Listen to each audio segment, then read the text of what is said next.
And we're back. Thank you guys for tuning in to episode 3 of the Overachievers. I'm your host, Martin Amini, here with my partner in crime. Hey, what's up, man? I'm DJ Bo. Thank you guys for tuning in, man. First off, got to say thank you guys for all the positive feedback that we've gotten the past week since our last episode. Shout out to Dylan, our last guest. I've gotten a bunch of great feedback in my DMs.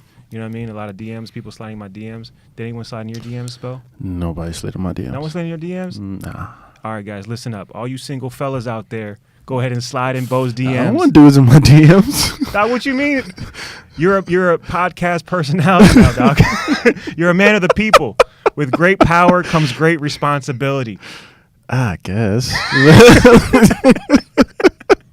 It's not even sexual. It's just you gotta give back to the community. You gotta take all the positive feedback.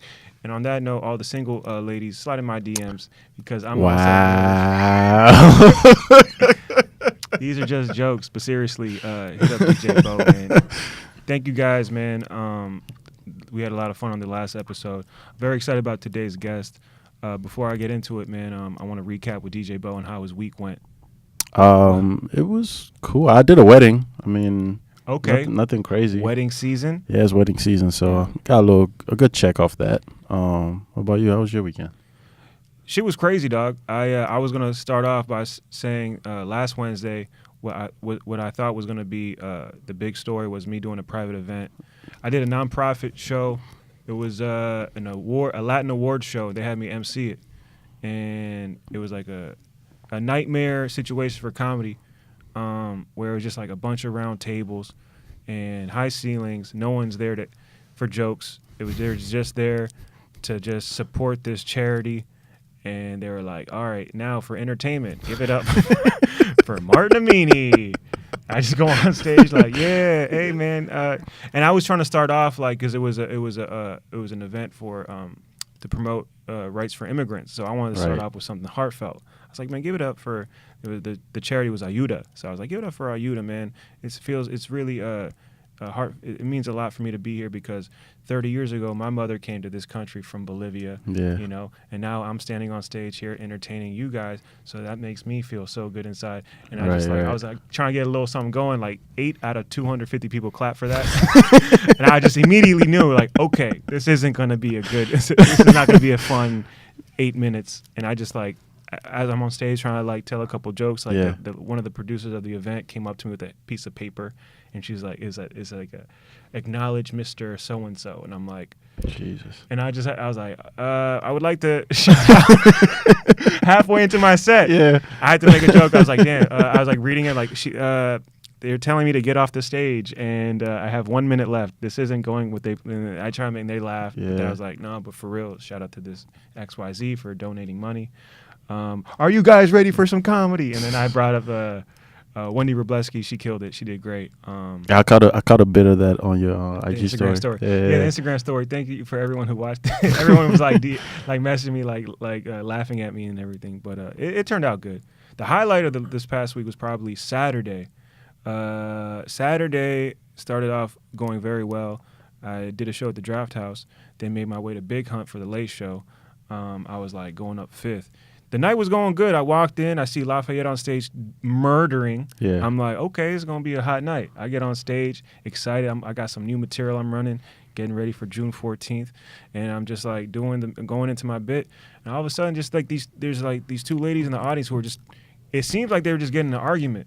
So I wanted to address them like, hey, what's going on? You know, we about to have a world star moment. And they just, in that moment, they turned that world star moment into Martin Amini. Oh boy. Yeah. So they shifted their energy and they just started going on me. And they were just like, it wasn't even like going on me. They were just like, tell your jokes. And I was like, all right. And then they were like, just tell them then. I was like, I will if you would let me. Ma'am. And it got heated to the point where it was tense. Yeah. And it wasn't like, I didn't want, like in my mind, I'm like, this isn't a situation where I'm just trying to, I don't want to end up a headline tomorrow. Like, because it was just very low stakes for me, but it just sucked because there was like 80 people there. Out of 80, 78 people want to hear jokes. And there's like two ladies who were just like, there were two, and like keep it 100, there were two black ladies. And that doesn't matter with the exception of like, in just in the climate, I ain't trying to make no joke. I was like, yo, they're like the Thanos of hecklers. Like, they got all the struggle stones right now. I ain't trying to, you know what I mean? Like, yo, you got it, ma'am. You know? But by the end of like the fourth minute of them just like just laughing at my dreams, I was like, yo, I had to address it. I was like, all right, man, listen, I'll play you a little clip.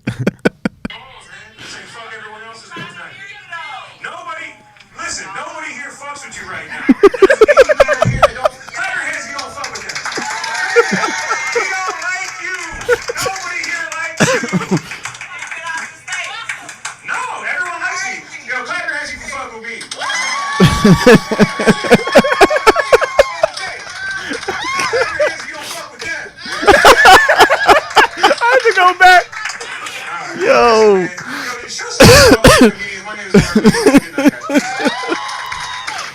Oh man, it was amazing. That's fucking amazing. I mean, that was my Saturday, dog. To conclude, it was a crazy week, but I'm glad I'm here, which leads me to introducing our guest. He is an Overachievers favorite, man. Oh yeah. The fact that he's here, it means a lot because I've known him for so long. He's headlining our June 14th show. And to put in perspective, like, you know, to put in terms of like context of like comedy, man, this is like if I were to do like a DC comedy fantasy draft, he's like a #1 overall pick. You know what I mean? This is the guy I'm excited to have. Man. Nah, man. Oh, listen, man. Listen. Oh man. Listen, I was like, you know what's the cry? If we, you know, and there, you could argue that, you know what I mean? But it's like, you know, if we're talking about from writing to performing, and does he have God in his life? This is my man, 100 grand. Give it up for Kasaun Wilson. Hey. That's what I'm saying. Everyone got good DC comedy. We got some good writers. We got some good performers. But dude, I got God in their life. You have God in your life. Oh man. What's up, man? Welcome, Kasaun. Man, I'm happy to be here, man. Yeah, man. Nice, This man. is so yeah.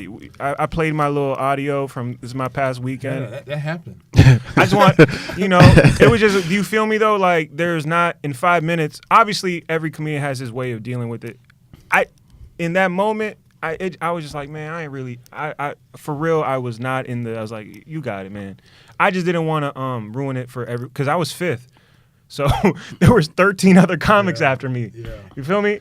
It's just weird. Like, I don't know. Maybe it's just me, but I always have this moment when sets aren't going well. Like, I'm on stage. Yeah. And I always just have this, like, flashback of, like, man, you don't even know I was at the Kennedy Center last week. Word.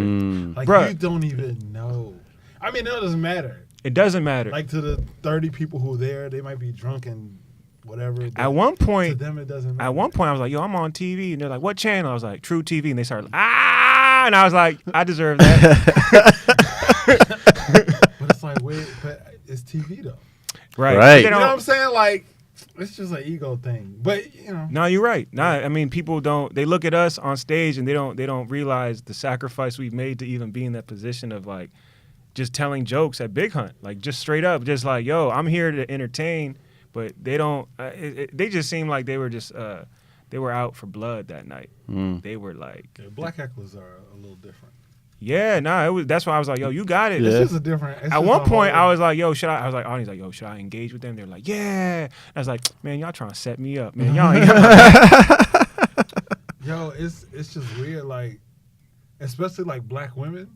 There's like a moment when you really messing up where a black woman can like take a show from you. Oh, word. And you're like on stage and you just realize like, oh snap, I'm in the audience right now. That's crazy. Oh, has that happened to She's a you? Star. Absolutely. Oh man, you got it. Yo, people think just because you like good at something that like we still out here growing and working. Right. 100, bro. It's Yeah. still like, I mean, it happens a lot, especially in crowds you're just not comfortable. Take us back to the first time, like the most crippling, because I have a couple. That was actually, I mean, that wasn't, I wouldn't define that as an L that I took, but it was a moment that just happened Saturday. I wanted to just play it for people. But Yeah. I have some like, some wounds, battle wounds for sure. Coming up. So like Miles was a little different because I came up around people who like took a liking to me, which is everything. Yeah. I feel like in any game that you win, it's like getting around people who like they respect you, but they also like want to see you do well. Okay. So like the people who wanted to see me do well, they gave me the advice that I didn't want to hear. On some like, yo, listen, you can keep doing rooms in front of like people who want to hear jokes, but you better come over here and practice on that smoke with people who like, they want to hear Earthquake, they want to hear Bernie Mac, they want to hear Martin. Like they just like, you ain't got time to tell stories. Right. You better make sure you sharp for both. So Eddie Bryant used to like call me and be like, yo, come down to LOL. Okay. I know you scared. Shout out to Eddie Bryant, you know what I mean? DC comedy vet. I know you scared. I know you scared, but come down here. Mind you, I had been doing all of these like open mics, and I'm just like setting up. So what year was this? I want to say like maybe like my 3rd or 4th year in comedy. Okay. So I'm like setting up these jokes, and I'm doing all these. Everybody knows I'm like long-winded on stage, so I'll tell like these 7-minute stories, and I'm like setting them up all perfect and performing and doing whatever. And I went down to LOL, and I was like, "What up?" And they were like, "Nothing." And I'm like, "Oh."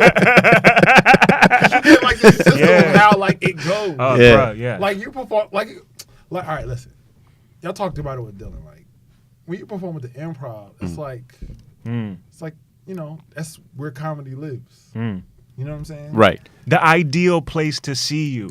Right. The quintessential of what comedy is. But the it's not. That's not where it's born. It's not realistic. That's not where it was birthed. DC Improv is like Disneyland. Right. You go there to visit, but you can't go there to stay. Yeah. You know what I'm saying? You got to literally just go there to like showcase what you've been working on. It wasn't the jackpot workouts. Right. So you go to the improv so much, they're there for comedy. You setting up jokes. Yeah. Joke don't work. You just go to another one. Like they came to have a good time. You go to LOL back in the day, like they blowing you off the rip. So describe LOL Man. for people. I never been to LOL. right, I don't LOL know if it does it even Is it exist? still open? No. No. Okay. It was a This shooting. is, where is it? It's- A shoot. Oh. Okay. Okay. All black comedy club.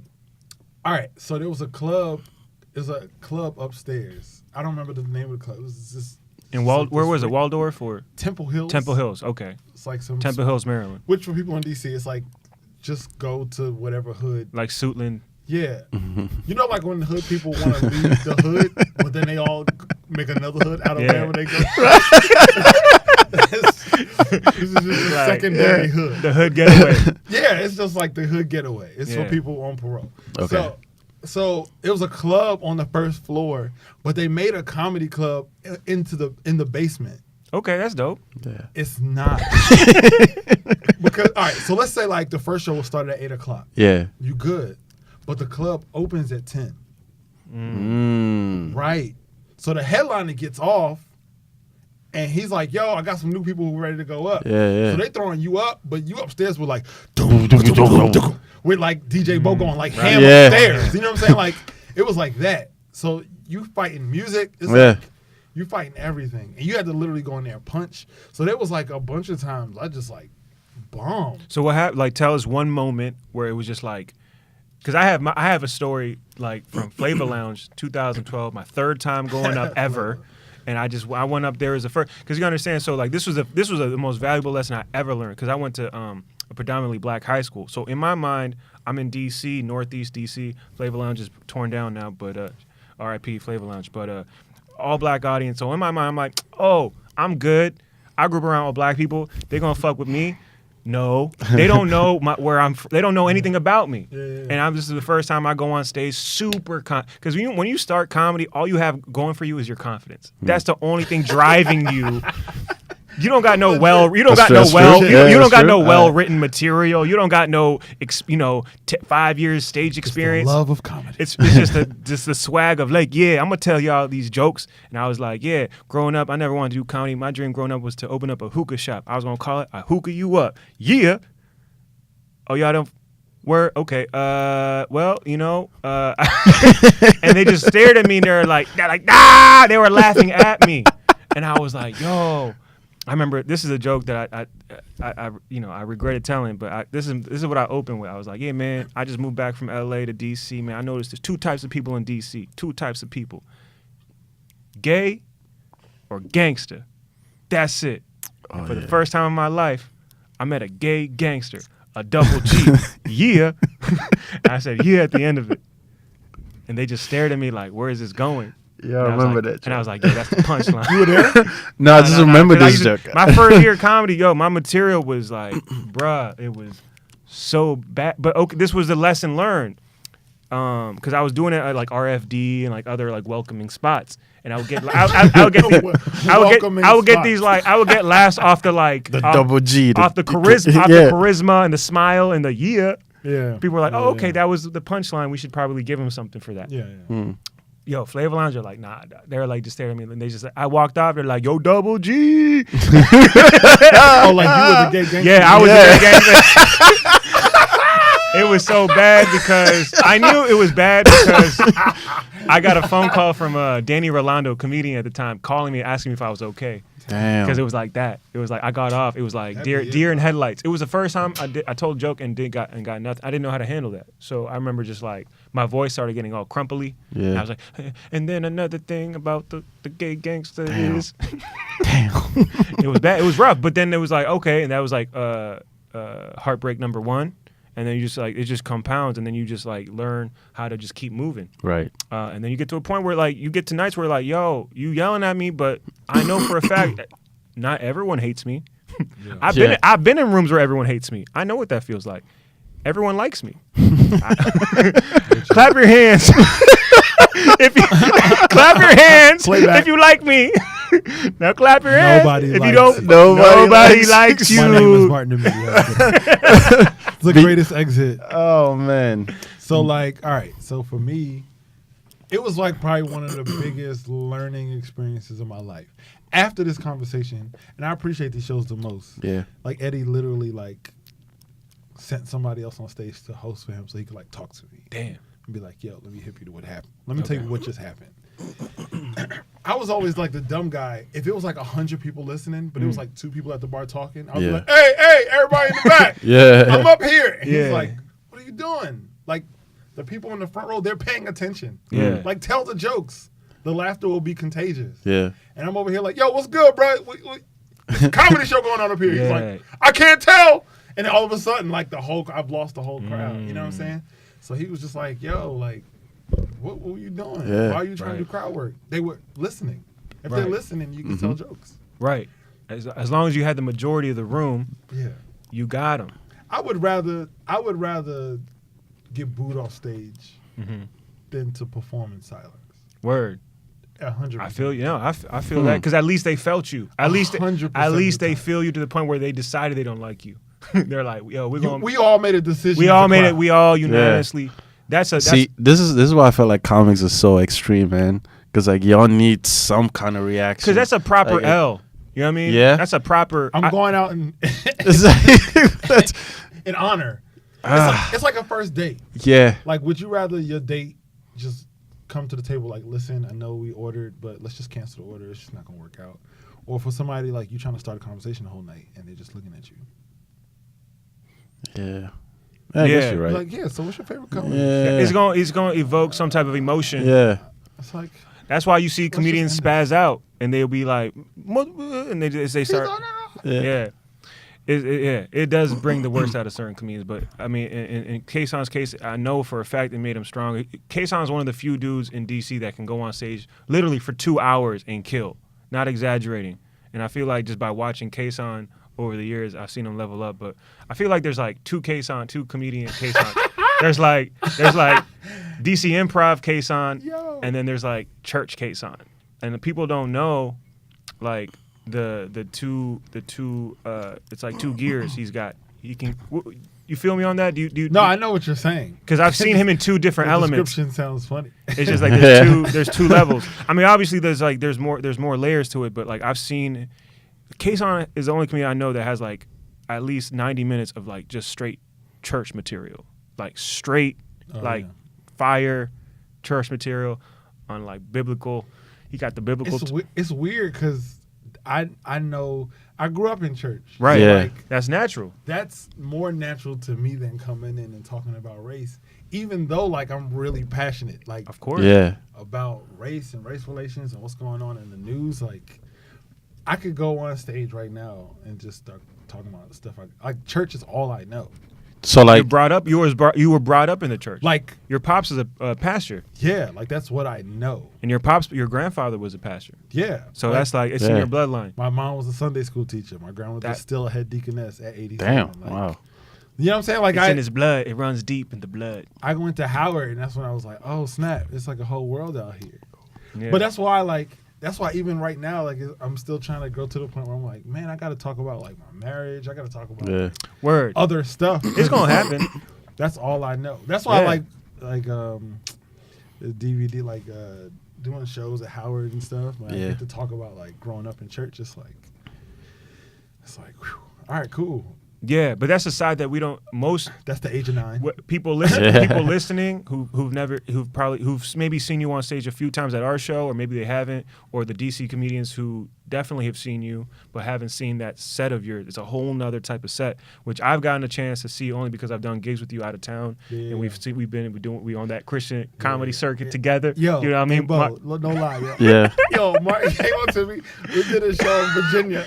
I'm gonna talk about it And soon. Yo, Martin was talking about us like we were like a gang that the crowd didn't know about. He was like, yo, we about to get him with this. And I was like, what happened? Yo, but he killed though. Yeah. Yo, the first time Martin and I ever performed in front of like a crowd. You know what's crazy? All right, cool. So Martin performed on the night that I proposed to my wife, Oh, word. Oh yeah, What? yeah. which was like it was like this little quaint theater in Anacostia Art Center. Yeah. And he performed. Yo, he was so nervous outside. And I was. He was like, yo, bro, I'm gonna try to do this. I was like, bro, just perform. Like, you're fine. Like, you're hilarious. Well, Yeah. okay, so to give the audience context, it wasn't that it just it was the fact that I needed to do, I think, 15 minutes clean. Clean was because Kasaun's audience, it's a different. They're like church. They're like a church audience. It's cleaner than. So it's like Yeah. it's not like I get hired to do a gig and they're like, "Yo, Martin, be clean." I'm like, "All right, cool." If I say a couple things, I'm like, it's not gonna bother me. But if I mess up in front of my friend's like church audience, where his mom's in the audience, it's gonna hurt my feelings. Like it'll be more on me. I would have trouble sleeping. I'm like, damn, man, I can't believe I said shit in front of like case like because I know for a fact like that's not, they don't appreciate that. Yeah. And I don't have practice being at that point. This was 2 years ago. I didn't have practice being clean. Yeah. So I was like, that's what I was You did great. I was thankfully it went. Oh man, I said this one. I was like, man, I feel like this audience, you're either Christian or super Christian, and everyone just had it was just so They much. loved it though. They were Yeah. wild. That's why I was trying to explain. Like, people, I don't know. You can kind of like judge an audience, and you can kind of be right, but Yeah. it's also like that's why I always try to do a show every year, because I always try to like push the limits that I present myself. You know what I'm saying? Like, you can only. Let me not say that. It's my personal conviction. This is how I feel. Yeah. You spend your whole life trying to get on other people's stuff. And sometimes you really just got to create something where you're like, yo, I need to know what me looks like. Yeah, Yeah. and you created that. That's why I try to do a show at Howard, because it's like, let me do a show where the crowd can't dictate. Like, for instance, you go to Big Hunt. The crowd that comes to Big Hunt, they control the feeling. the energy. Yeah, Like when you go to the Improv, or you go to, let's say you go to like the hoodest show that you can go to. Yeah. Or you go to Big Hunt, you go to Improv. In your mind, you like, all right, cool. This is kind of what I have. Like, I'm going to a right. Latin It's the flavor. Award It's show. like a flavor. Like, I know what I'm Overachievers, cooking. yeah, Yeah. Overachievers got its own Like, yeah, yo, these people are expecting a soul food restaurant. I'm gonna cook some yams and mac and cheese. Right. But when it's at a theater, when you making your own, like what y'all got. Yeah. When you make your own, you like, yo, whoever comes, you just gotta take it. Yeah. Like, whatever I present, you gotta take. You may not like it, but right. But I get to know what I am. But to get to where you're at and the shows that you've produced, people go in there like knowing what to expect almost, and I think that it's like they're already like on board, if that makes any sense. Yeah. And that, I think, that can hurt you in some ways, but in a lot of ways, it's a beautiful thing, because there's like love. It's weird. Like, there's already like love in the room. Yeah. I think when there's love in the room, it's like, nah, because then you could take the perform. Like, when I say like Kasaun got a standing ovation, like it was when like comedy at its best met like love in the best, and it was like, that's how you get 300 people to stand on their feet and go crazy. Oh, word. That's what I mean. Not to It give did away, feel good. not to give away too much of Kasaun special coming out, but my man got a They standing. stand at the end. Yeah, That's Yeah. cool. yeah. It was, and let me tell you this: I've seen a lot of comedy specials. Not everyone gets a standing ovation. It was fun. You know, I think it was because it was super real. Like, Yeah. I can say this. At the end of the special, my dad, who we've established as a pastor, but I've seen him maybe 5 times in like the last decade. That's wild. Whoa. But he was supposed to come out. There's something that happens at the end of the DVD, musically, where he was supposed to come out and join me at the end. Mm-hmm. And he literally no-showed. So that night, I had never performed it, but I did like 10 minutes on the fact that he wasn't there. Damn. And then I did the number, the final thing we were supposed to do. I did it by myself. So I think it was just authentic. Yeah. And that's what I try to do. I don't always achieve it, which is why I think it takes me so long to get to a place where things are funny, because I'm so much more involved with how authentic something is than how funny it is. Yeah, it's crazy because I always get to see the final product because you be cooking in the cut. I don't see you on the Big Hunt like I don't see you at Big Hunt. Like when I see you at Big Hunt, it's like, oh, you're headlining DC's Best showcase, and you'll do like 20, 30 minutes, and then you're out. You don't hang out for the 12:30 heckler shows. We're like, you ain't funny. Is that bad? No, it's. I mean, because you at the end of the I feel day, so bad. well, nah, it's not. It wasn't meant to like, you know, it was because I feel like you're cooking somewhere else. Like I feel like you're either. Giving a sermon somewhere in the cut, just like working on your. Like, let me try these new bits on these children, on my youth, on this choir. Yeah, you just running bits. But like Martin keeps saying that, like you don't be out. Like where else do you do like test out the material? I'm at church a lot. Yeah. I actually work at my church, so I'm a youth leader there. So Okay. Okay, so you run your jokes by the kids then. No. I knew you were running. I know you're getting stage time somewhere, dog. Because you So can't open mic during not be at service. open mics and be like just coming up with these new bits every time I see you. So it's like actually like my job description to like go into high schools and like check on the students, make sure their grades are up. Yeah. If they have any issues, I'm supposed to like go into the houses, make sure the parents are good, make sure it's not an abuse situation. And stuff okay. Like that. So like most of the time, if I'm not on stage, it's usually because I'm at church or I'm in somebody's house or I'm Right. checking on something. But it's weird because all right, so Martin, all right, I owe a lot of what I'm doing now to Martin. Okay. Because Martin, I was working for the government, and Martin was like, yo, let's go to lunch. I was like, bet. He was like, yo, bro, you messing up. Why you not at Big Hunt? Yeah. Why you not like, we need to see you Yeah. around? This is He true. was like, Yeah. I see what you're doing, but nobody knows who you are. Right. So I was like, what? I know everybody. And then I showed up to an open mic like, oh, I know nobody. I know none of the people here. So like in terms of like coming to mics with finished products, it's just a different process for me because open micing is a little different for me. Like I want to make sure I have what I want to say first down before I just want to make sure it's like true before I test to see if it's funny. No, that's real. So like there are jokes where I hate them because they're funny, but it's like I don't like the way they represent certain things. You know what I'm saying? And even I'll have people like hit me to stuff like, yo, that's not historically accurate, or like you might want to research that some more. Yeah. So it's like I don't even want to talk about that anymore now. 'Cause That's it's real. like it's not like I did a joke. Dang, I did an Emmett Till joke when I first started comedy. Yeah. That's very ambitious for the listeners tuning in. But you An know Emmett what- Till joke your first year of comedy You is. know what it is though? Like I studied theater, so the cap that people have for like what they can do and what they can't, I Okay. never had it. Okay. Like I don't even know. So your range is coming from a theater standpoint. There's Like I played Emmett Till in the play. I could do a bit about him. Like right. It's like because it's true. Yeah. So I don't feel uncomfortable talking about it. do you think your theater background played a role in your performance on stage? Absolutely. I knew that before. Absolutely. I just wanted You knew to it. Why'd you ask? because I wanted the listeners because I see Kasaun perform a lot. No, you're very animated, like on Bruh. stage. Yeah. He's got it down to a science. He told me he hit me to some game about even where you stand on the stage has a meaning.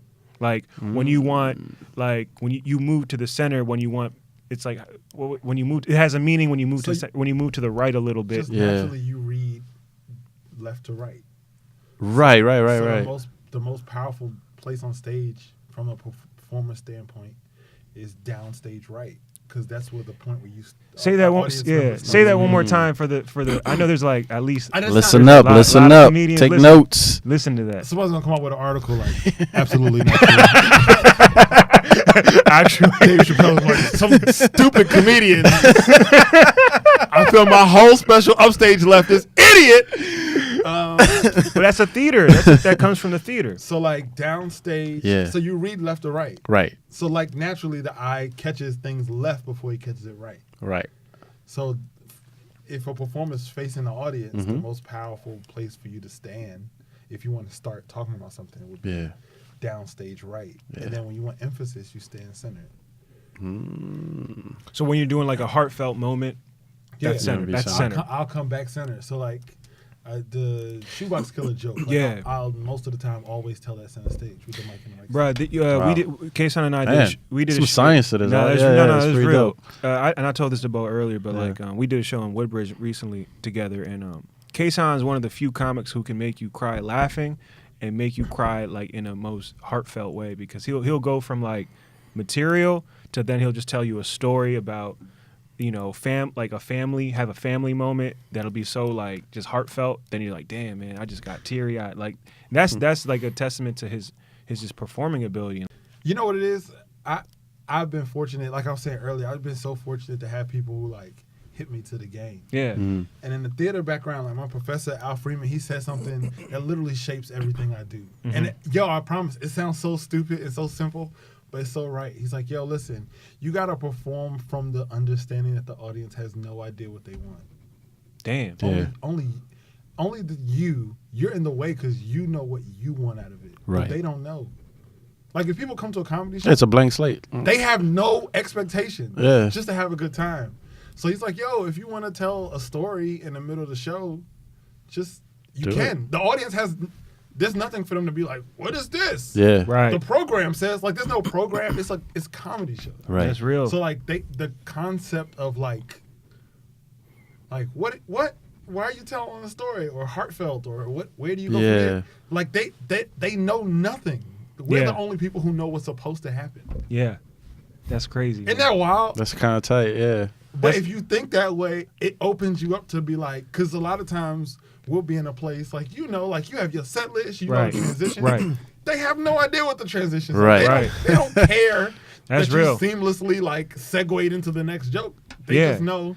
Sometimes that was weird. you could hurt yourself by having a set list and being too like mechanical, and it's Yeah. not organic. That's what That's a very good point. Kasaun, take us back to Jersey City, Oh man. your hometown. You know what I Yeah, mean? man. Young Kasaun coming up, high school years. Describe what high school was like. Were you like on a scale to 0 to The Wire? What was your experience? Zero to the wire. Yeah. Wire being like the most hoodest experience. Because when you hear Jersey City, you hear you think Car like, robberies. Yeah, you think like the worst of the I had worst. to freestyle with sounds, backgrounds in the background. Yeah. The gunshots was my beats. Bop, bop, bop. I didn't have an option. It's either jokes or the NBA. All right, so Jersey City, Yeah. it's like almost like an Inception kind of thing, because like I grew up in the hood, but I was so sheltered. That, Okay. Like, So was there any chance of you going left with like some like hood on some? not There was one never chance. at one My moment. mom would have beat every single hood thing out of me. Okay, so you was from day one just a Like all my cousins were like super hood. Like Okay. I still Yeah. have cousins in gangs. And Yeah, stuff. yeah, yeah. But like, So did you had exposure to some of that? Oh, Like, yeah. At So, family, like- there was exposure, but now you never got contaminated with the. my block was like the block that the police came to chase the people who did the crime. Oh, got you. So like Okay. nobody got shot on my block. Yeah. But you would see people like hopping the walls, like yo, if you Word. if you get to Clark Street, like you Yeah. get all right. Okay, Huh. It was so you're like real. hood adjacent. Yeah. Shout out to James Davis and the show Hood Adjacent. And then when I was 12, my mom got married. I came home from my 8th grade graduation party, and my stuff was boxed up. And then we went to Delaware the next day. Whoa. For what grade? I graduated from 8th grade. 8th grade. Oh, And my first day of high school was in Delaware. Yeah, it was my first week of living in Delaware. Holy shit! And there's nothing in Delaware. Yo, It's like nothing but Joe Biden. It was nuts. I went to high school, and it was. I mean, it's Delaware. Everything you think Delaware is, it is. It's Saved by the Bell. You know what it is? It's the episode of Saved by the Bell when the whole chorus sings. Like when like AC Slater, this dude that's been built up to be the roughest, toughest dude, is doing an alto solo. Right. Then there's some one random black dude with a box cut. Right. It's a little like his hair's a little curly. Were you that kid? I was that kid. I was All right. I was That's a good. theater kid. I That's played good. tennis for 3 years. I tried to play football. I got hit. I quit. Okay. Keeping it real. I hit it and quit it. That's right. And then I came to Howard. I was a theater kid. In Delaware, right? Yeah. Okay. So that's what got you into theater. Fast forward to Howard U. Yo, fast forward to Howard University. And then I studied theater down here. Crazy story how I got to Howard. That's a whole nother story. But what was you listening to on the playlist? We had to get the playlist. yeah, for so the we next gotta get a layer. playlist going because Yeah. I'll be doing So a mix Delaware- based on what you listen to in You was high on your school. Red Hot Chili Pepper swag. yo, I'm not gonna lie. Yeah. No, I was never there. I was like, wait, Nah. we're having a breakthrough moment. So like, all right. So all right. Let me say this. High school playlist. What year was it when in high school? You were 05? I graduated 05. Okay, Okay. we're the same. We're all the same age. Yeah. then. And my mom raised me like black. Word. Mm. I mean, obviously, if you see my set, it's not a surprise. You know For what those I'm saying? listening, Yeah. It's not Kasaun news to anybody. Kasaun Wilson is definitely black, guys. No, like to the point where like my mom got upset because I kept getting these books. Like we were going like my history book. Yeah. She'd be reading it and she'd be like so upset. Oh, would she give you her own history lesson? Like today's history No, like lesson. on weekends, I would have to stay inside and do book reports, like autobiography of Malcolm Man. X, Word. Benjamin Banneker. Like Oh, I would have to do okay.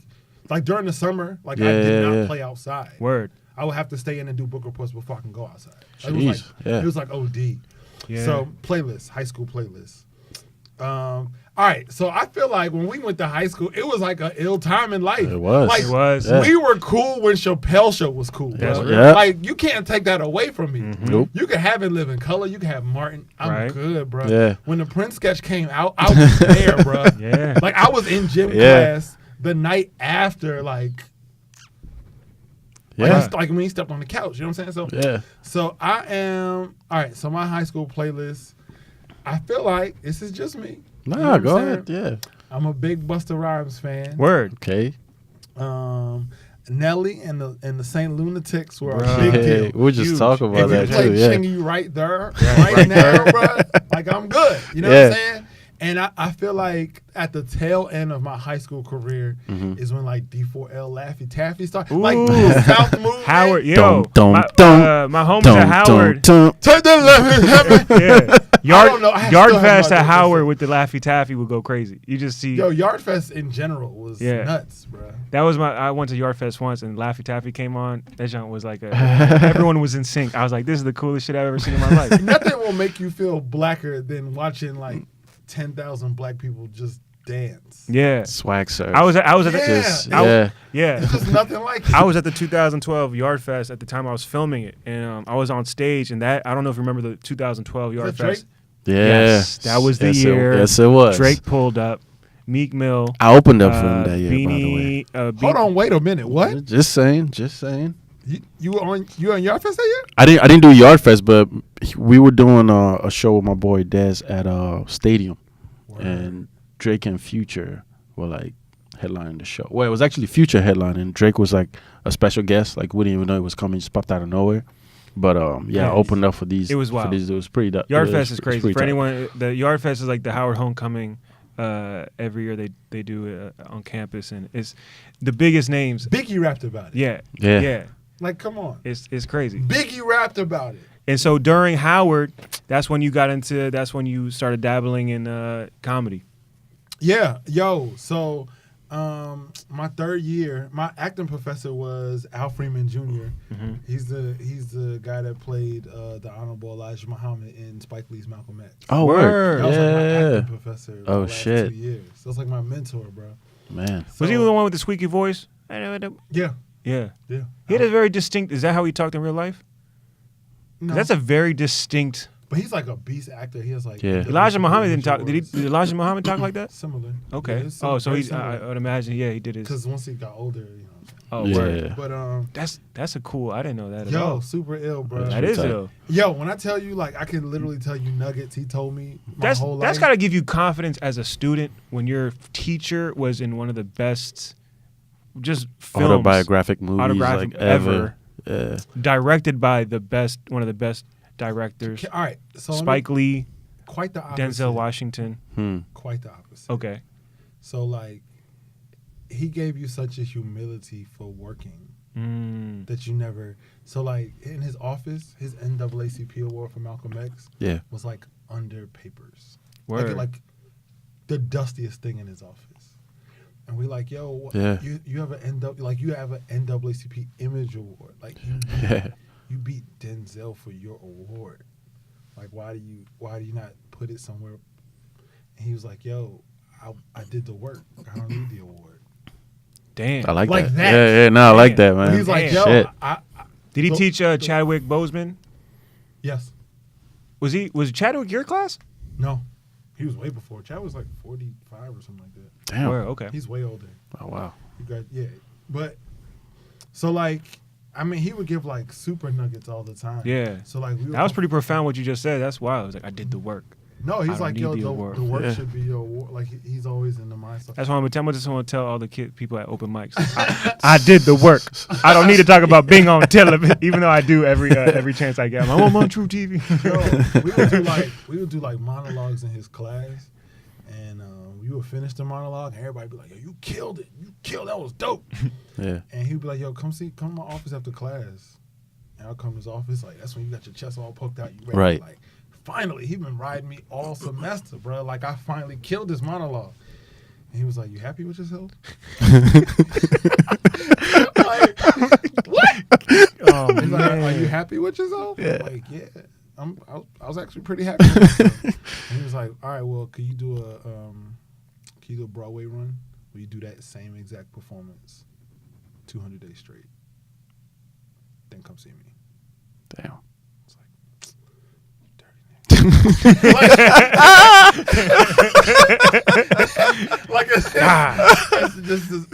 like it's like this thing where it's always, you should always be in this position to like want to grow and be better. Like Yeah. you can't be satisfied with yourself. That's like, real. No, that's real. That's like the tough dad. That's he's why- just, he's that's just why- trying to teach you. Martin and I have conversations all the time about like just the process of growing. That's Yeah. why like Yep. you kill one time or you the king of open mics is like nobody cares about Right, that. that's real. Right. There's people going to Iowa and killing. Like Right, there's yeah. people. Kevin Hart's out here putting 50,000 people in seats. Like Right. there's a sense of growth that you just have to have all the time. So I don't know how.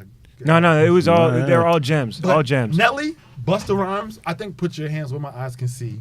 Just me personally. I think that was middle. top 5 hip hop beats of all time. Yeah, no, for sure. Nah, I'm not gonna argue. Yes, I'm not gonna argue. I respect you so much. Like, Yeah. that means so much. Because like I think that Busta Rhymes, but that was like more middle school. Chingy was more. I remember because we're the same age. Yeah. Chingy, I'm glad you said because that's very honest. That's very honest Yeah. of our time period. We had our high school musically was a weird time because there was like a time where these artists that would never get that far. Because like Atlanta had it for like a hot second. And Yeah. they were putting out some like the Laffy Taffy D4 like that joint that should have Yeah, never after gotten that far in mainstream music. Damn. but we had to claim it. Yeah. We had to claim it. It's such a weird time though. Cause Fabulous had it for a second. like Usher Confessions, I think was around. Yeah. That was high school. Was Yeah, that high school? That was high school. I feel like Alicia Keys. Alicia Keys had Fallen. a moment. Yep. Falling. Yeah. Yeah. Yeah. I want to say Music Soul Child Love was around that time. Yep. Maybe a little Yep. before. Yep. No, it was that time. And then, oddly enough, I just want to say, like, 50 just had this ridiculous run. 50 had this crazy run. And then... Kanye kind of was cooking a little bit. Was it Kanye and then Wayne? No, Kanye 'Cause I came feel in. like that was Kanye like came some- in 05, like right when we were leaving high school. College Dropout. College Yeah, Dropout came out like That's probably why I 05. missed so much. But it was Yeah. like a moment where, like, Wayne couldn't do anything wrong. Yeah. He had This the Carter. this was after high school. was like the this Carter was, 3. This was I feel like this was college for me. Like when Wayne was just kind of hitting the strides, like the mixtapes dropping. the Millie joint. Yeah, all that was just like because I was driving to those, so I couldn't be. I wasn't in high school yet. We'll make sure we get you a nice little Kasaun mix. But at the end I of this got- I episode. got- the if you give Kasaun me mix. Usher, yeah. Yeah. And then Oh. Nelly, Air Force Ones. Okay. Get Okay. that stomping in my Or like, head. if you wanna go and take a ride with me. Oh, that was like number one Zoop zoop. on every music video channel. It's vulnerable, yet Yeah. still masculine somehow. Because EI was in 7th grade. EI. Uh-oh. Yeah. That was And the before 2000. parachute goes. Oh, yeah. Yeah. Yep. It was. hmm I remember because there was like every song. Well, it wasn't before a 2000. lot of his but- songs, I have like, there's like, I had like moments, like Yeah. the Bone Thugs 1999 joint, 4th grade. That was like a moment.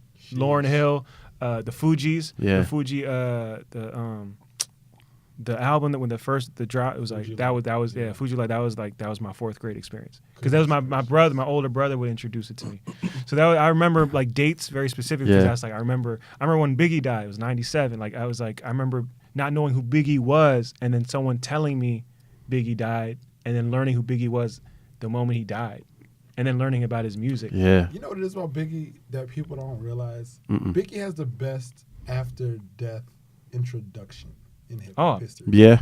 He's the one person where it's like, this is Biggie. You don't know him, but he was amazing. He Yeah. was And you play his music and you're It's like, Like holy shit. Yo. this is incredible. Yeah. from not knowing him to like legend. Like Right. Yeah. Exactly. Yeah, Biggie. yeah, no, Damn. that's weird, man. So we got a Kasaun mix at the end of this episode. Oh yeah. And Damn. that's coming. And then Y'all have to fast. play a gospel song too, though.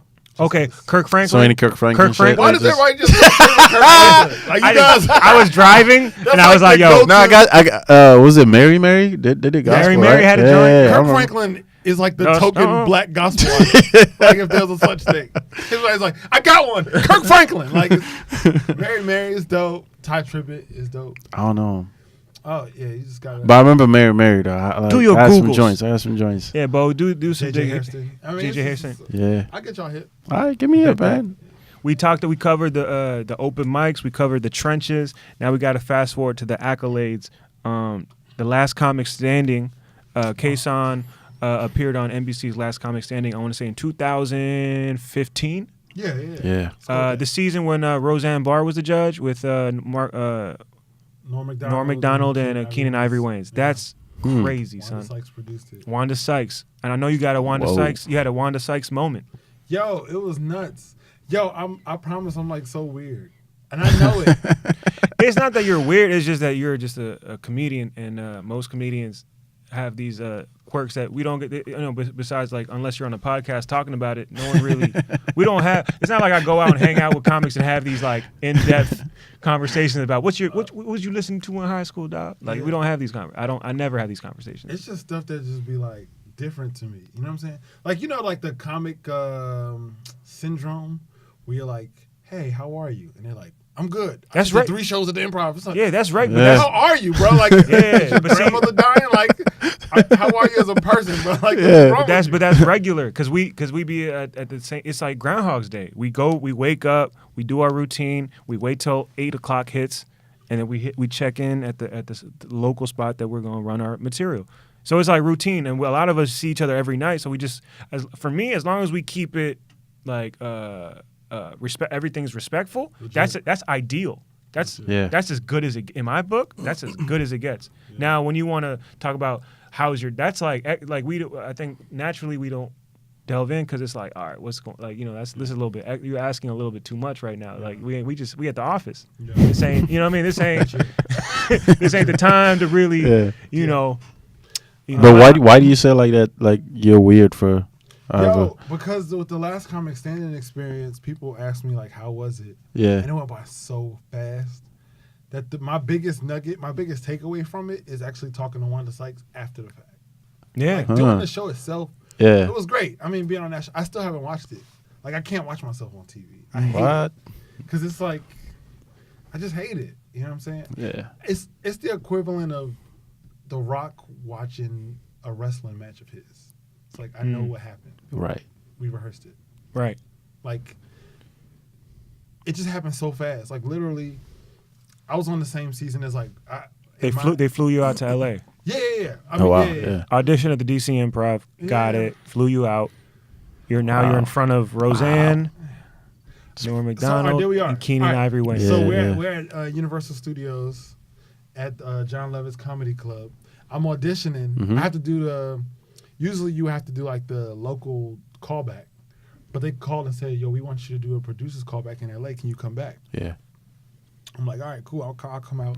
I get to John Levitt's Comedy Club. Literally, it's just like one of these things where you just it's like just some network executive who's like walking you down a hallway, and then you turn a corner and they're like, stand there, stand there, stand there. All right, get up, do 2 minutes. Yeah. And it's not like you're doing 20 minutes, not 30. Like they get to see all your personality. Like you get 120 seconds to like do it. Yeah. So I'm standing on the staircase. They're like, you 5, come with me now. So we're like, all right, cool. Get there. And they're like, yo, producers just want to check you out. I don't know what the producers mean. It's just, I'm going to do my set. Mm-hmm. Turn the corner, it's just dark with just a light on me, like a spotlight, like it's a live show. I do my 2 minutes, and I just hear this laugh in the background, like, ha! DC! And I'm looking like, yo, that's Wanda Sykes. Like, she's at my callback. Like, she was there. Yeah. So I'm looking like... For those who don't know, Wanda Sykes is from, she started here in D.C. Yeah, she's like from here. Yeah. You know what I'm saying? Like... Peach, I think Maryland, her family was like a military family. So she she grew up on the base. And I knew they were filming the callback. Mm-hmm. And I know Wanda went to Hampton.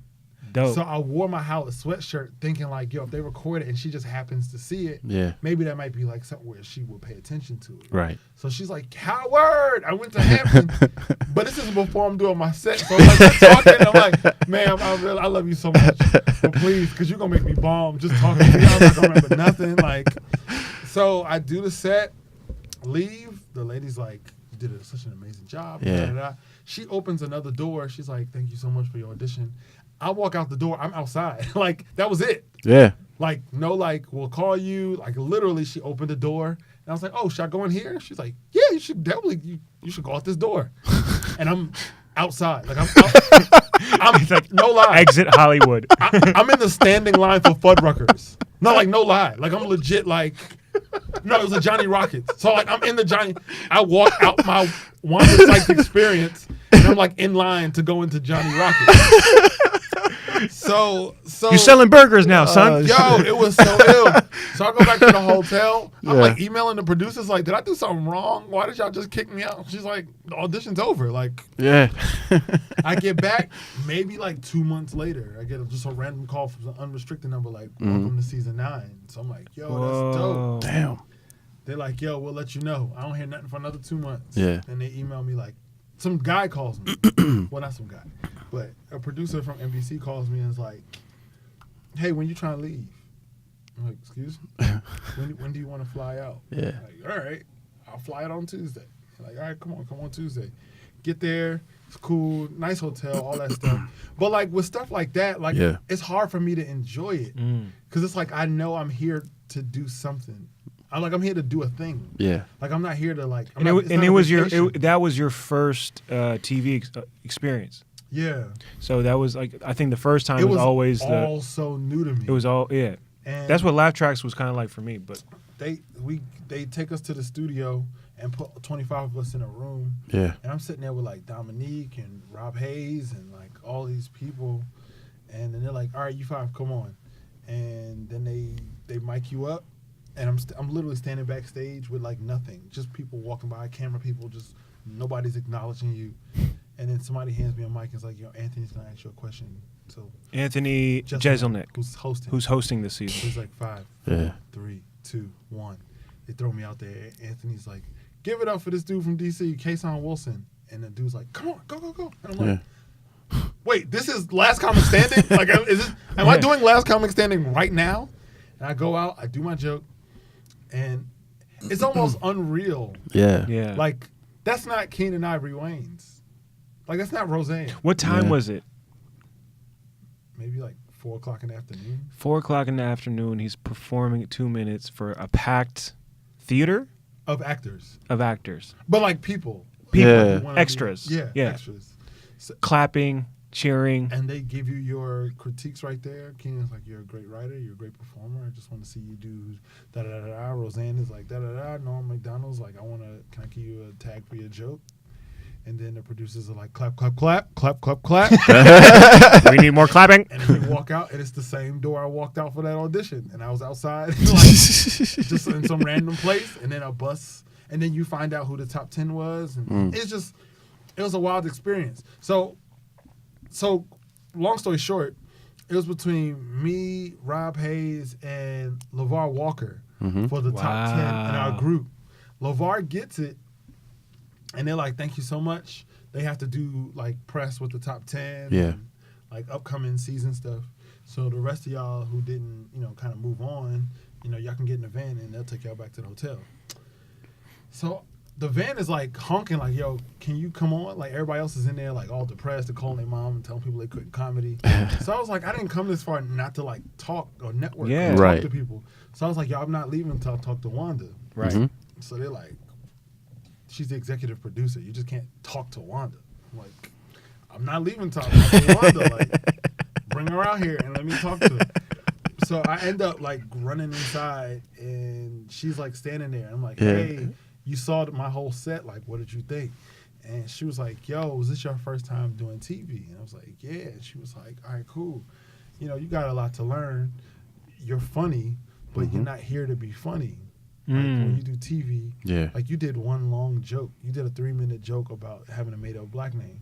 And like when you do TV, just consider doing smaller jokes so people can get to know you. So they want to hear, are you a son? Are you a grandson? You went to a black school. Like there's so much more to you. People come to comedy clubs to see you be funny. People watch you on TV to see who you are. So she was Facts. Like you came here to be funny, but the people who had done TV are doing like these super abbreviated version of all their jokes. My family's from here. I'm an immigrant. They're doing characters, and my grandmother impersonating their grandmother. So they're doing all of this stuff, and I'm like, well, this is the set that got me here, so I'm gonna keep doing it. Right. And mind you have to like type out your whole set. The producers have to like read through it. Like NBC may not endorse Burger King, so they're like, you can't say Burger King, you have to say fast food restaurant. So like I'm rehearsing word for word my joke and da. And people who had done it before, they just like, Right. Like, yeah, I typed the email, but I'm not doing that. Like, it's like, I'm like, what? You can't do that. The producers. Like, are you new? Like, who's this kid, man? Yeah. And that was that's why I said, like, I'm weird. Because my biggest takeaway is Wanda, like, taking me to the side and being like, yo, here's my number. Like, this is what TV is for. Yeah. Next time you do TV, this is what you do when you get on TV. Like, you're funny. Yeah. They'll find you in a comedy club. Yeah. You can do your whole set. You can do all your jokes. You can do in and out. When you do TV, like that was your first TV experience. Fast forward 2 years later. Yeah. No, maybe 3. 2017. Yeah.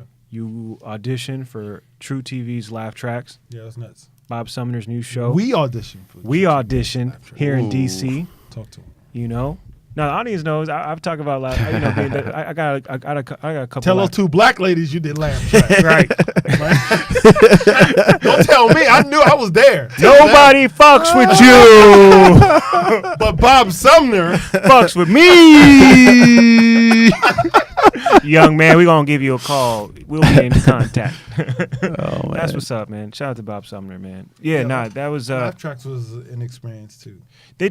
Man. It was, for me, the coolest thing was to be in LA. Obviously taping, it was my first experience being on TV, but I got to be there with 2 of my fellow DC comedian homies, Kasaun, one of them, and then the other one, Tim Miller.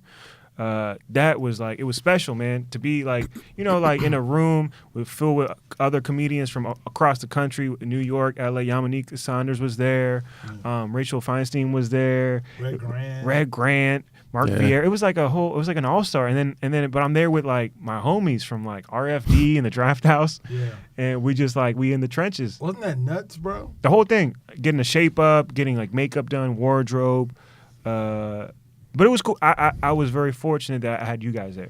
Bo overslept and didn't show up. He's still mad at me. Because LA, he was out there. Yeah. Bo was out there, and I was like, yo. I never saw you. He never came. I never came because I was stuck at my boy's house. Yeah, he's just making an excuse. Down the street from where we were. Yeah, he just didn't still show mad up. at me. I'm sorry. Yeah, I've apologized so many times. Like but he only apologized twice, but it's not official. Yo, Bo, you live a life that nobody knows. Yeah, that's real. Didn't the last episode be on like a field of goats or something? No, I'm serious. Aren't you like a prince? No, I'm so serious. In Dylan's episode, then they revealed that you were a prince. It was revealed in the episode. Not 2 a of prince. Overachievers. No, not a prince. And don't your family own like a hybrid field of emu and goats or something? It's like Quinoa, organic. it's like some mangoes that no one's ever seen before, like orange. He's a DJ Bananas. hobbyist. That's Yeah. why, because he Oh, knows man. he's well off. I mean, I just keep shit on the low, man. I don't want people knowing all my shit. all the suitors will You start know, getting. you know how I knew you were rich? You say to something that only rich people say. What? When Dylan was like, "Bro, are you rich?" He said, "You know." We're doing good. That's what only rich people say. He hit that African high pitch. You know, Oh man. you know, we're not doing bad right now. He's like, "What is rich?" What? Define rich. We're definitely not Which rich, man. accounts? We're definitely not rich, man. All right, Yeah, it's all right then, man. So wait, you were there? Did you? Come I was in LA. So what was I in LA for? You was just out there. Yeah, I think You was yeah. out there chilling, and Yeah, me and I was just out there with my boy Q. Turns out, which makes it worse. I know. Like, look, I'm sorry. I kept. No, it's all good. I've No, been it's telling all him I'm good. sorry for the No, longest. it's all good. But- We moved past it. Yeah, I was out there and Were you I supposed did. to be I at the overslept. taping? I told him I was gonna be, and I didn't make it. Yeah, and it sucked because it was our homie Jamel's birthday the day before, and we were trying to all get He's together. making this so much. Yeah, worse. nah, it was so Yeah. many. There's so many. I dug apologize. This myself is in my the fault. I hole. shouldn't have Nah, done it's all good. We didn't plan this. It's fine. Nah. Actually, this was planned. I just saw Jamel when I went out to LA. when were you in LA? I was in LA last month, Oh, that's dope. and my wife and I went out there to just go visit. And Jamel did this house show Yeah, at this dude's mansion. That's amazing. word. It was nuts. Sound like some Jamel shit. Yo, Jamel is like super ill, bruh. Like Jamel is Static Shock. I like that. You know what I'm saying? Like he's hood, Yeah. but he's also like a free spirit at the same time. Yeah. So like, yo, when I walked into the show, he was sitting on a dog What? on stage telling jokes. What? I know. I cannot explain it. Like episode like 6 when Jamel comes on, like tell him. We're gonna have to footnote Jamel sitting on doc. Jamel, can you explain? Yo, he literally. So it's like it was in his living room. But Yeah. he brought me. It's in a house. So like it's a mansion, like this huge house. Right. And he walks me in through this back door, and then like there's like this curtain, and he just goes behind the curtain, and he like gently like pushes my chest out so I don't follow him. And then I look behind the curtain like, why did he just push me like gently? So like, you know when somebody touch your chest Right. to the point where it's like you vulnerable and your voice softens up, but you're like, why did my voice just soften up? Yeah. He did that to me, and I looked out the curtain, and he was sitting on a dog, but the dog was like up chilling, and Jamel is like sitting on the dog telling jokes. And by the time I realized what was happening, he introduced me to come on stage. But then the dog didn't move. Like he got off the dog and walked away, and the dog just sat there. It was so ill, bro. And I'm allergic to dogs. Like it was just, it was just an ill environment. Oh, but it's like man. man. Unapologetically Jamel. Shout Right. out to Jamel Johnson, man. Overachiever alumni. We Kasaun and I, we got a show coming up in Miami, July 7th. Word. Seminole Theater. Yeah. Kasaun's headlining. I'm featuring. Bo might show up. He might not. He might forget. Goddamn. But Goddamn. for anyone out in Miami, Ill-advised shot. you know, Hey man, he had to take it. Look, it's all good. It's gonna be nuts. yeah, that's gonna be a good show. Are you looking forward to that? I always keep my expectations very in the middle. I'm always like, I don't know whether it's because comedy's done this to me, but I don't get, my highs are never so high and my lows are never too low. I'm always like, try to be in the middle because the moment you start building shit up, that's when you get really disappointed. I'm actually kind of down for the disappointment. For real? I have a Google Drive folder just of shows that I've killed on, just in case. Really? No, like Word. legit. I can show you. I have a Yeah. Google folder called Funny Time, and I just watch it every time a set doesn't go right. Man. Cause I'm like, yo, because sometimes you just gotta remind Yeah, yourself. Like, yeah. I'm Oh, yeah, still, nah, I'm sure. that dude. So I'm the shit. Yeah. No, All like right. legit. I literally have a folder. Wow. Yeah. Yeah, Whoa. damn. I'll watch it based on the set. So if Yeah. I'm in church, I'll just go to that one. You got some RFD clips in that joint, bruh. Yo, sometimes I got my proposal on here. If my wife ain't happy. That was a fun Bruh. show, man. Yeah, it was fun. Wait, so you Man. proposed on stage? Yeah, created I was the there. show so I Yeah, could propose. That's I amazing. performed. I featured. I was there. Holy I took a shit. picture of the engagement. I was like, ooh, I got some footage. How long y'all married? filmed it. How I long sent y'all you the be- footage, Oh, dope. How long y'all been married? right? now? You know, you got the footage. Yeah, you got it. I do. I do. It's somewhere. We've been married 6 months. 6 Yeah. months last week. So I knew I wanted to propose, but I wanted to surprise her. Yeah. But there's no way to surprise her because my family's from out of town. Her family all lives here. Yeah. So if her family comes, it's no big deal. But if my family shows up, she knows something right. So I made 2 shows. I did a 6 o'clock poetry show that I hosted, Yeah. and then I hosted. No. Yeah, no, right. So I did a 6 o'clock poetry show that I performed at, and then I did the 8 o'clock comedy show that I hosted. Yeah. So I told all her family, buy the tickets to the comedy show, and then, like, I'll promote the poetry show. Yeah. So the poetry show paid for the ring, Wow. then the comedy show. Wow. You know what I'm saying? Yeah. So it worked out, but I actually put a show together, like legit. So it was Martin Mm-hmm. Jason Weems. Jason Weems. Yeah. and me. Yeah. No, and I'm tripping, bro. I'm so mad right now. I can see it. And Frankie. That's right. So it's me, Martin, Jason Weems, and Frankie French. That's a great Yeah. line, man. Like, we did like a show, and it was packed in there. And we did a show, and at the end, I just called her and proposed. But I did want to do. Wow, I that's didn't want to do like amazing, no dog. fake Yeah. show. I want to Yeah. do like a real. And I killed it, and I have the video evidence pulled up on my Google Drive. Hold up, real Not to quick. be clear, the 2 black women is not what was not from my show. It's a separate show. It's on my Google Drive. Hold up, let me pull it up. That's crazy. You got 50 videos on your. That's dope. I got audio. I mean, I record every audio set, but that's not the same as visual. No, I got like sets for like new jokes, but I mean like literally like these are the sets where that's me. Yeah. That's Like dope. that's man. me at my best. That's Yeah, I good. feel like everybody needs needs to like Yeah. see it. I try not to get caught up because it's a managing ego. I don't know if that makes sense. It's like Yeah. ego check. Like, yo, staying like your teacher, your drama teacher was trying to like put you on game. Like, now can you do that 5 times at the DC Improv, 7 o'clock, 9 o'clock, 11 o'clock, 1. It wasn't just him. Like all of my professors treated me like trash. All of us, but they in a good way. Like our Yeah, Yeah. I feel like that preps you for greatness, dog. freshman year, Mm-hmm. the teacher came in was like, "Yo, listen, who wants to be a star?" Everybody raised their hand. He said, "Get out of my class." Wow. Yo, that's funny as shit. And he was like, he cussed us out like, get out of my class. And once we left, he locked the door behind us. Oh my God, that's dramatic. He was That like, is actually this a little. class is not for people who want to be a star. This is people who want to be great. Wow. And then he was like, yo, listen, I'm gonna tell y'all a story. Yeah. He was like, how much do you love theater? And we were like, we love it. He was like, all right, cool. My first show on Broadway, my opening night, I got a call 30 minutes before showtime that my mom was dying. And my family offered to buy me a plane ticket, and I told them no. I said, do you love theater more than you want to see your mother die? Jesus Christ, He man. said, I miss my mom's. It was opening night. He said, Yeah. I miss seeing my mom die, and I missed her funeral.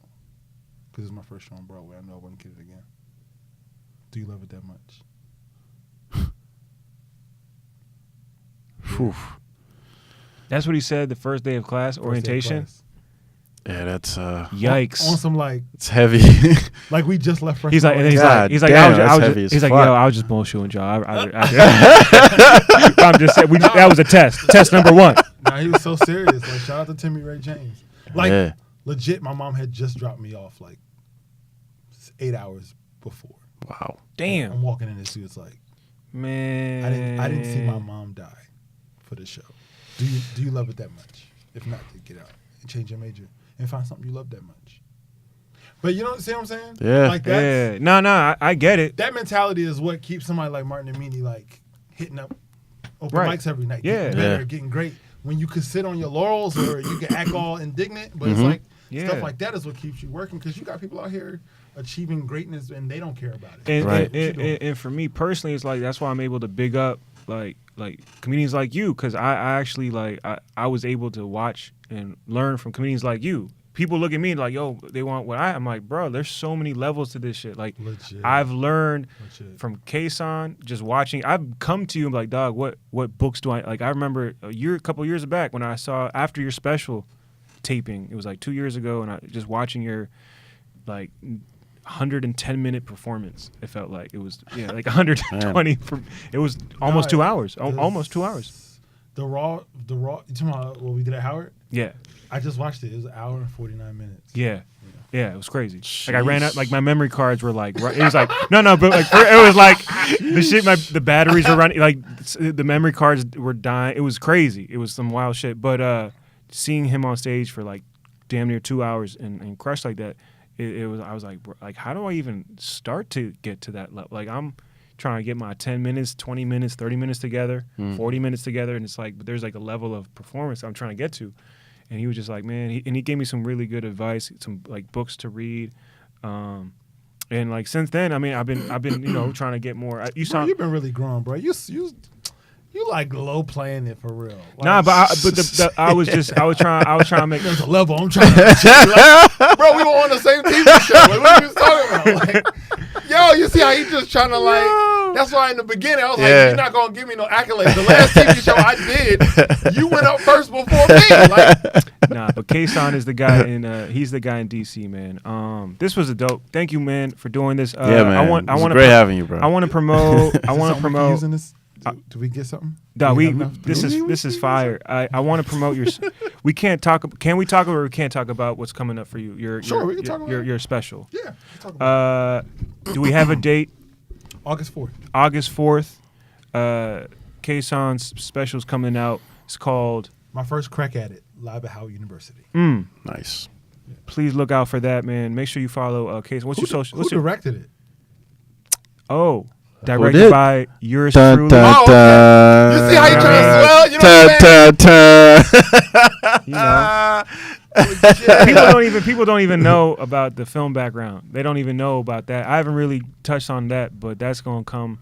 Better check that Vimeo. Yeah, man. Yeah. You better get hip. They don't know about the Dave Chappelle stamps. I gotta talk about that. What? Gotta tell you the Dave Chappelle stamp? No. Man. You're not gonna drop it on my podcast episode? Come on, bro. You gonna wait? Yo, if you drop it on Jason Weem's podcast episode, bro, I'm gonna be so pissed, bro. You better not wait for Tony Woods to come on here to tell him. Yeah. Nah, I got a chance to. I flew out to LA 2016. I'm working on the Tony Woods project, and I was able to have a sit down with Chappelle at the Comedy Store, and Tony Woods helped arrange that, and Sarah Mello also helped me. Like at the time, arrange it, and I was in the green room with Dave Chappelle. I opened the door. It was like a whole theatrical the way it even happened because Todd Rex had to like help me get to the room and make sure it was okay with Dave because at that time, this is when he was right before all his Netflix specials were about to drop, and I remember first thing Dave said like, "Hey man, that trailer you did for Tony Woods, that was amazing work," and I was like, "This is on camera saying." And like the rest of the night was just like crazy. It was just him just saying those words as the first thing that he took down my like. I was like, he's like, "Hey man, let's," because it was I was meeting him to interview him for the Tony Woods project, and he agreed to do it. And I was like, "Yo, can I?" He's like, "How do you want to do this? You want to meet this week?" I was like, "Yeah." He's like, "All right, what's your number?" He took down my number. And and it was just surreal. I never heard this story. Yo, that cosign is incredible. It was. You could dub that joint up. Yeah. Martin Amini's comedy. It's amazing, man. Yeah, it was just something that I don't talk about. Again, it goes back to staying in the middle, not getting too excited. Yeah. But the Chappelle stamp is the. If there was anything to get excited about, it's a Chappelle stamp, man. Yeah. What are you waiting for? Like Rodney Dangerfield stamp? Like that's the stamp. But it was that was it was crazy because that came for the cameras. That came for camera work. You know what I mean? And it's not to say that like, oh, I'm like I got to get back to it. That's where we got work to do. You know what I mean? There's a lot more work to do. We're still in the process of building, man. So we're gonna end it on a let's keep building brick by brick. Hey. June 14th is June 14th. Really great brick. Kasaun's going to headline the joint. The lineup's so crazy, dog. I didn't know I was headlining. You're closing. So the way the showcase, you're closing it out, but it's Lafayette. Like easily anyone on that, like Matt Rife, Lafayette, Dylan Meyer. I'm hosting. That's such a strong lineup, man. It's gonna be it's gonna be crazy, man. I'm going through my set tonight. We're gonna do. Oh, and make sure you look out for Kasaun. We got some merchandise. Overachievers. to anyone that comments on our episode, because we've been getting so much feedback, if you comment on our picture that we're going to drop on Wednesday, if you comment with the goat emoji, Yeah. we're going to comment goat emoji. We're going to give you a free Overachiever seat. You got to subscribe too. We're going to select one of the goat emojis of a new subscriber, and we're going to find you, and we're going to drop off whatever Overachiever t-shirt that you want. You know, it'd be poetic. What? If one of those black women posted the. Oh my God. And I'll be like, we don't fuck with you. But I'm like, here's your t-shirt, because I am a man of my word. Thank you guys for tuning in to the Overachievers. If you rock with us, man, let your friends know. And if you don't rock with us, let the streets know. You've been listening to the Overachievers. See you guys on the next episode. Peace. Peace.